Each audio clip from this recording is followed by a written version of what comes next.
दीपू ने सफाई देने की कोशिश की होगी। बिना अदालत, बिना सबूत, बिना कानून। नमस्कार दोस्तों, ये कहानी बांग्लादेश की उस धरती से शुरू होती है जहां हर सुबह फैक्ट्रियों की सीटी के साथ हजारों लोग अपने घरों से निकलते हैं। कोई रिक्शा खींचने, कोई सिलाई मशीन चलाने, कोई दुकान खोलने, और इन्हीं के बीच से एक साधारण सा युवक भी निकलता था जिसका नाम था दीपू दास। ना कोई नेता, ना कोई धर्म गुरु, ना कोई अपराधी, बस एक आम मजदूर जो कपड़ों की एक फैक्ट्री में काम करता था और अपने परिवार के लिए 2 वक्त की रोटी और थोड़ा सा सम्मान चाहता था। दीपू हिंदू था और बांग्लादेश में हिंदू होना कोई अपराध नहीं है, लेकिन एक सच्चाई जरूर है कि ये पहचान कई बार बोझ बन जाती है। फिर भी दीपू कभी खुलकर शिकायत नहीं करता था। उसने सीखा था कि चुप रहकर काम करना ही सबसे सुरक्षित रास्ता है। उसकी जिंदगी एक तयशुदा ढर्रे पर चल रही थी। सुबह जल्दी उठना, काम पर जाना, मशीनों की आवाज के बीच पसीना बहाना, अपने सहकर्मियों के साथ हल्की फुल्की बातें करना और शाम को घर लौटाना। उसके सपने बहुत बड़े नहीं थे, न देश बदलने का जुनून था, न समाज सुधारने का। बस इतना चाहता था कि उसकी मेहनत उसे जिंदा रखे। लेकिन इतिहास अक्सर सबसे ज्यादा साधारण लोगों को सबसे ज्यादा क्रूर तरीके से चुनता है। 18 दिसंबर की वो शाम कुछ ऐसी ही थी। दिन ढल रहा था, आसमान में अंधेरा गिर रहा था और दीपू अपने रोजमर्रा के रास्ते पर था। तभी किसी ने कुछ कहा, किसी ने कुछ सुना, किसी ने कुछ बिना सोचे समझे उसे आगे बढ़ा दिया।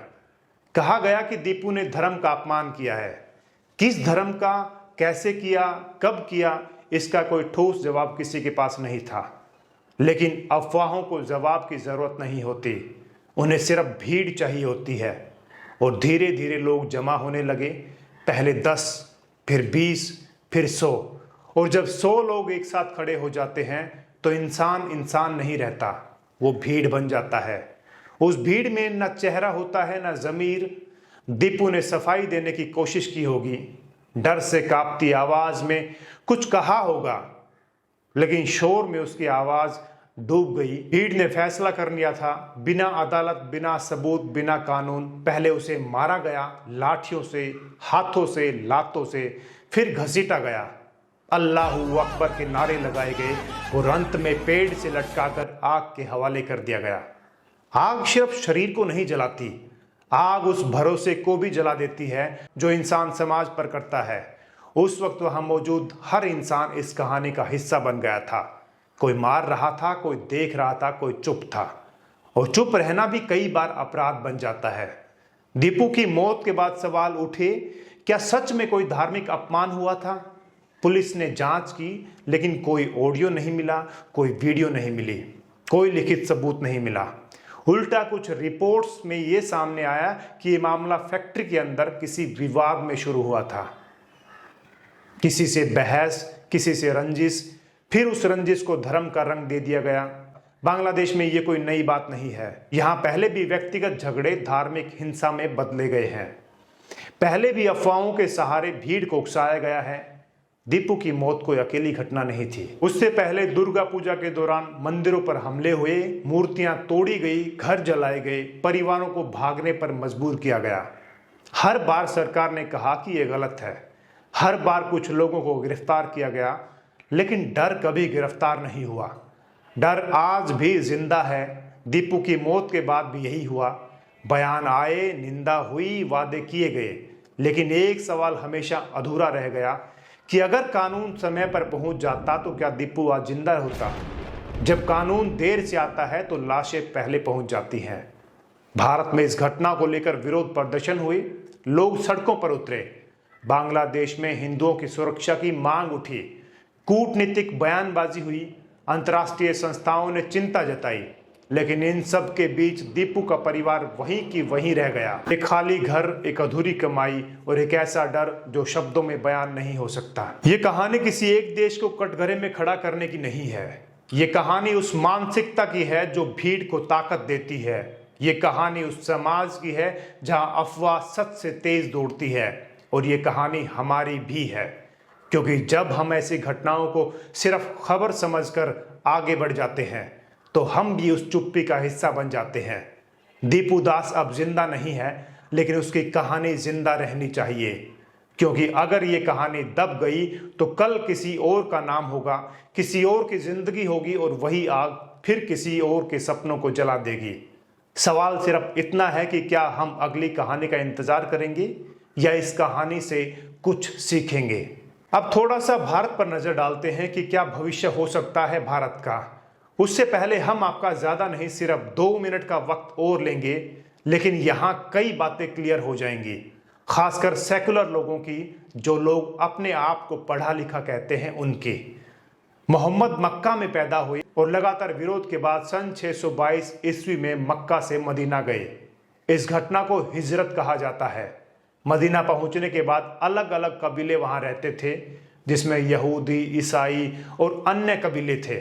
शुरू में समझौते हुए, लेकिन बाद में टकराव हुआ।